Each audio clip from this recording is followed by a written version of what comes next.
उसमें और वो मानव पोषक है, मानवता का ही समानार्थी शब्द है, उसमें शर्माने की कोई बात नहीं है। दुनिया को उसकी आवश्यकता है।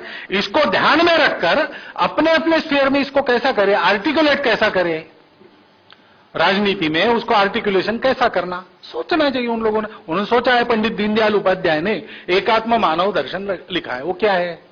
इस हिंदुत्व की काल सुसंगत अभिव्यक्ति है, हिंदू पॉलिटी की आज के समय में अभिव्यक्ति है। उसको लेके चलिए, उसमें क्या दिक्कत है? उसमें कोई दिक्कत नहीं, लेकिन इसको कैसे करना सीखना पड़ेगा, हिंदू समाज को सीखना पड़ेगा। आज की समस्याओं पर उत्तर, भेद कुरीतियों को देश निकाला देना पड़ेगा। महिलाओं के उन्नयन के बारे में हिंदू दृष्टि के आधार पर एक मॉडल देना पड़ेगा। ये सारी बातें हमको करनी पड़ेगी। राजनीति एक छोटा अंग है, लेकिन राजनीति से ज्यादा बड़ी लड़ाई ये बाहर है। सारी बातों की लड़ाई एक एक परिवार में चल, परिवार यूनिट है समाज का। परिवार में सारे संस्कार सुरक्षित है, सारी इंफॉर्मेशन सुरक्षित है, सारी परंपराएं विवेक सहित सुरक्षित है, तो हिंदुत्व को हाथ लगा सकने वाली कोई ताकत नहीं। परिवारों को तैयार करो। ऐसी कई बातें करने लायक है।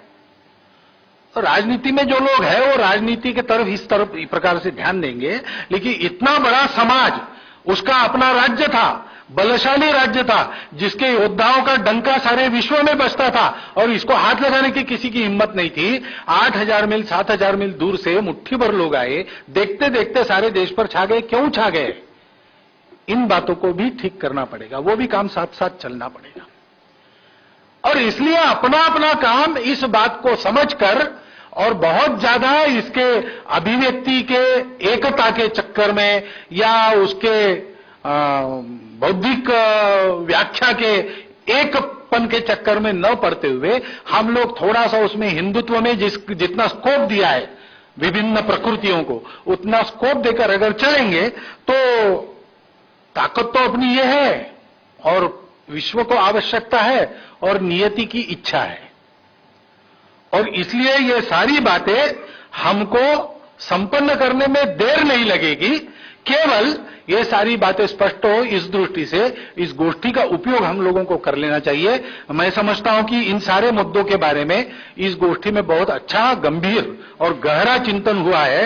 इस पुस्तक का, इस गोष्ठी का जो पुस्तक निकलेगा, इस पुस्तक का आने वाले दिनों में हिंदुत्व के बारे में, हिंदुत्व पर आधारित व्यवस्थाओं के बारे में, हिंदुत्व के ऊपर आधारित अन्य सब बातों के बारे में जो जो विमर्श देश में चलेगा, उसके कीनोट के रूप में और उपयोग होगा। इतनी अच्छी ये गोष्ठी हुई है, उसी गोष्ठी में आए हुए और बातों का जैसा मैंने कहा कि ठेले की पानी पूरी जैसे अच्छी लगती है कभी कभी, वैसा ही स्वाद देने का मैंने अपने ढंग से प्रयास किया है। धन्यवाद।